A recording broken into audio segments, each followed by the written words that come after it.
চাকরি স্থায়ীকরণের দাবিতে শাহবাগে সমাবেশ করছে স্বাধীনতা আউটসোর্সিং কর্মচারী কল্যাণ পরিষদ। সেখানে আছেন সহকর্মী রাব্বি সিদ্দিকী। যাচ্ছি রাব্বির কাছে।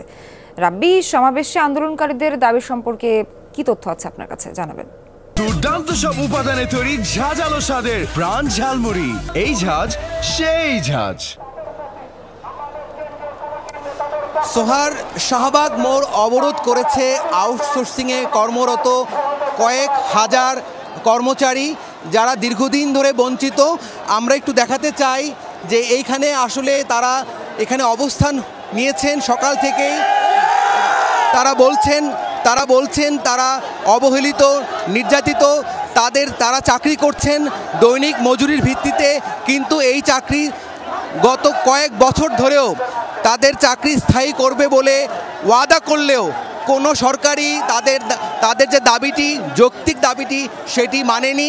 এই কারণে তারা আজ রাজপথে নেমেছেন। দেখতেই পাচ্ছেন। আমরা একটু কথা বলার চেষ্টা করি। আপনাদের দাবিটা কি? আমাদের দাবি আমাদের চাকরি স্থায়ীকরণ। আমাদের বেতন 4 থেকে 5 মাস 6 মাস করে বেতন বাধায়। আমাদের বেতনের কথা বললে আমাদের চাকরি থেকে বহিষ্কৃত করার তারা হুমকি দেয়। আমরা চাই আমাদের চাকরি স্থায়ীকরণ করা হোক। আমরা চাই আমাদের চাকরি স্থায়ীকরণ করা হোক। আমরা বৈষম্যের শিকার, আমরা বেতন ঠিক মতো পাই না। প্রতি মাসের বেতন প্রতি মাসে পাই না। আপনারা বেতন কি পান? আমরা দাসপ্রথা চাই না, আমরা দাসপ্রথা চাই না।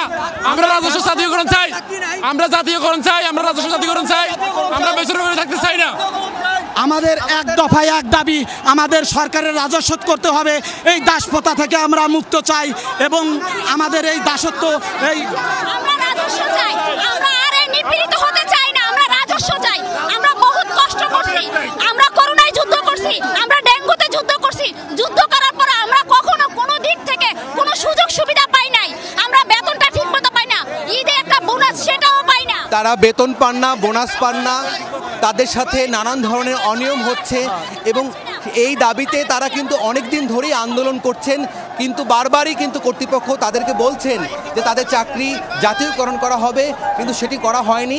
সে কারণেই তারা আজ শাহবাগ মোড়ে অবস্থান নিয়েছেন। তারা বলছেন দাবি মানা না হওয়া পর্যন্ত তাদের এই আন্দোলন চলবে। সোহার। রাব্বি, ধন্যবাদ আপনাকে শাহবাগ থেকে যুক্ত হওয়ার জন্য।